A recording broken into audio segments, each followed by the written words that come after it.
जो आप लोगों तक सबसे पहले पहुंचे तो लाल बटन दबाकर चैनल को सब्सक्राइब जरूर करें और बेल आइकन दबाना न भूलें।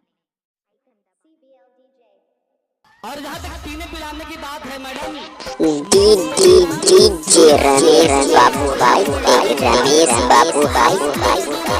जिंदगानी में लाखों घर बर्बाद हो गए इस बंद बोतल की पानी में। शराब में जो डूबा न उभरे जिंदगानी में, लाखों घर बर्बाद हो गए इस बंद बोतल की पानी में। बहारा में बनी गुजर हतिया वो त हमारा मालिक के बारात, मालिक के बारात। बहारा में बनी गुजर हतिया वो त हमारा मालिक के बारात, मालिक के बारात। यहाँ पे ऊपर यहाँ के विनोद हतिया वो त हमारा मालिक के बारात, मालिक के बारात। दिल की क्या बात करते हो?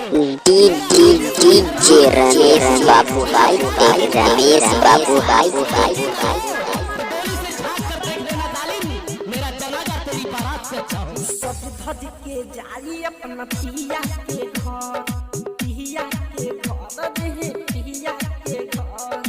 थार दी दे हलऊ फोटो हमार, फोटो हमार रे फोटो हमार।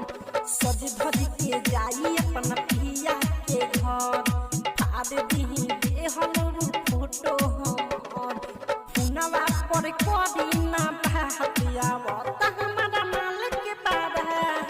बहारा में बनी गुजर हतिया वो त हमारा मालिक के बारात। और मोहब्बत की डीजे रमेश बाबू भाई, रमेश बाबू भाई। अपना दिया मोहब्बत को इन पत्थरों के नीचे, हम लोगों ने उसे ताजमहल का आशियाना कह दिया। संदीप अवधेश के ऊ मरल बिया जान, मरल बिया जान रे मरल बिया जान।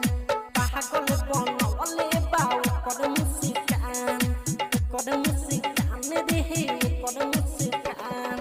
बलवत बलिस्टर के मरल बिया जान, पागल बनवले बा ओकर मुस्कान। चल जाई छोड़ के हमरे साहतिया वो त हमारा मालिक के बारात। बहारा में बनी गुजर हतिया वो त हमारा मालिक के बारात। बहारा में बनी गुजर हतिया वो त हमारा मालिक के बारात। यहाँ पे ऊपर यहाँ के विनोद हतिया वो त हमारा मालिक के बारात। डीजे रमेश बाबू भाई, रमेश बाबू भाई।